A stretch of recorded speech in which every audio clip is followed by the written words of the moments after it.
Hello, and welcome to the Super Awesome Comic Review Show. I am Foxi, and let's get into the top 5. Coming in at number 5 this week, we have I Hate Fairyland by the inimitable Skottie Young. This is basically imagine Skottie's work on all those Oz books and all those cutesy Marvel covers, and then add a bunch of swear words and some totally bloody mayhem. And that's what this book is. This little girl is trapped in her child body and in Fairyland for close to 30 years, and it does nothing for her disposition, let us say. And one of my favorite features of this book was actually the text piece at the back. Skottie Young talking about his history with comics, how he was exposed, what his dreams and hopes were coming into comics, and how it's kind of coming into fruition with the release of this book. And I wish him and it well. I can't wait to see where this series gets to go. I'm sure it'll have a long run because everybody loves Skottie Young, right? Right. Coming in at number 4, we've got Cursed Pirate Girl 2015 Annual. This one I'm new to. There were some very well-regarded Cursed Pirate Girl. I think two different releases have come out previous to this. I've heard good things, and so I checked it out. And I will say it is very dense, very interesting. Honestly, I haven't finished this yet because it is very dense, and I'm trying to read a lot of stuff to get these reviews out. But what I have taken note of so far is that it's kind of like a Tim Burton movie crossed with a little bit of Terry Gilliam through the pen of kind of a crossbreed of Tony Millionaire mixed with the intense hyper detail work of Jeff Darrow. So yeah, there's a lot going on there, and if you caught any of those references, then you know the kind of weird that you're going to experience here. The basic premise is this little girl is looking for her dad, and she's the cursed pirate girl, and he's a pirate captain of some kind, and she's never met him. She doesn't know what he looks like, but she would like to remedy those things. Coming in at number 3, we have Spider-Gwen, number 1. Another number 1 for Spider-Gwen. And I will say, not for nothing, this is probably the best single issue of Spider-Gwen I've read yet. I think they've really, the team is finally, they're on it. They know what they're doing with this character, and it's actually fun. The play that they're having within this world and messing with the Peter Parker continuity and how they adapt it for Spider-Gwen's world. Lots of fun, and enough weight to really hold it down too. Really cool. Looking forward to this series. I anticipate it to be a success, as it has been for the last year or so. So, coming in at number 2, Miss Marvel issue number 19. It's the end. The last days of Miss Marvel pre-Secret Wars. Coming out just in time to still beat Secret Wars' finale. Haha! And Miss Marvel number 1 is right around the corner, but this was like a perfect end to the first kind of volume of Miss Marvel.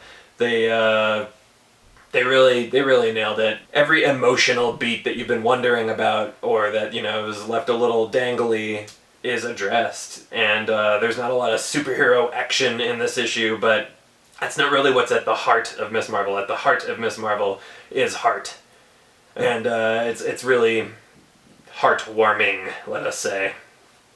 Can't wait for the new number 1, see what the new status quo is, and to see Miss Marvel on an Avengers team with Miles Morales, no less. I wonder if there'll be any sparks there. Probably. And coming in at number 1, Twilight Children, number 1.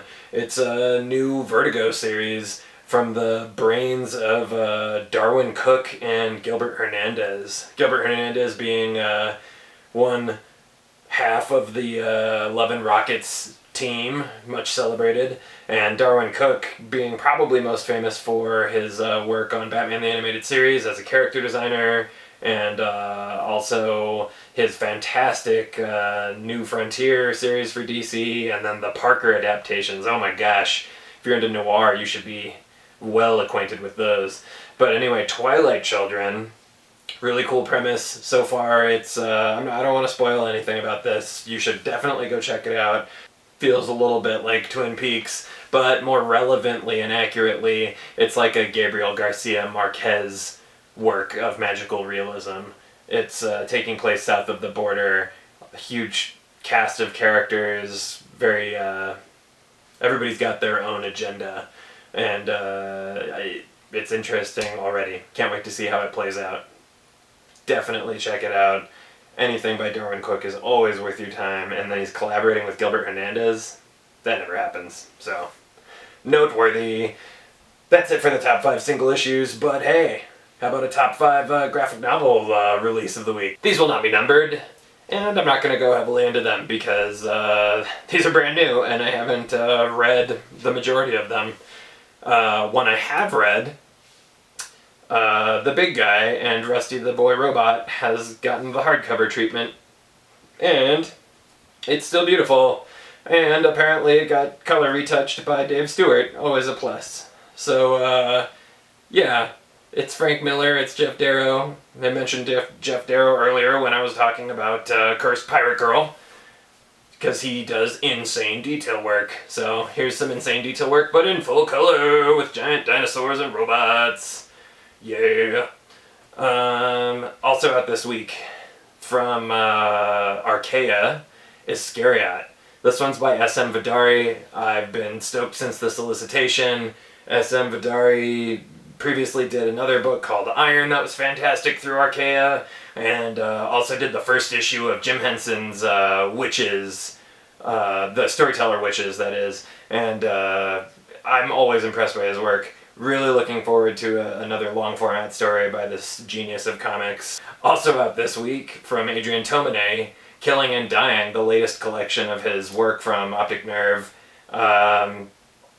It's always great to see these really fine looking presentations that he puts out. This one has a really fancy clear plastic cover with the title on it, so you've got the hardcover book under there with no text interrupting it. It's very classy. And as are the stories inside. And as usual, Optic Nerve, always gonna strike a nerve, make you feel a little weird. It's pretty depressive, real life stuff. But, you know, it is that real life stuff. You know, it gets into it. Also out this week, Peanuts, a tribute to Charles M. Schulz. This has so many fantastic contributors to it. Some of them only do a page, sadly. Like my absolute favorite, Dan Hipp, only did 1 page. God, I wish he did 20. Mike Allred's in there, Jeff Lemire's in there, Liz Prince. The list goes on, but it's a lot of awesome indie creators doing their own Peanuts take. Rad. Go Sparky. And last but not least, out this week, Two Brothers original hardcover from Fabio Moon and Gabriel Ba. And this one is, once again, exploring some tales of Brazil. That's where these twin brothers are from, and everything that they do is genius. Yep. If you haven't read Day Tripper, that one, man. Whew! After you read that, you're pretty much like, okay, I'm going to follow anything else these guys release. And so you will go buy Two Brothers. Haven't read it yet, but just flipping through it looks beautiful, and the concepts are, you know, it's very like real life, brothers, families, grudges, racial and cultural differences, kind of like everything's being turned up and explored, and it sounds like a really good think piece, and it's based on apparently one of their favorite writers, a Brazilian writer, so they're adapting a novel work to comics, so really cool stuff. Check it out. Get to your comic shop. I'm gonna go to sleep.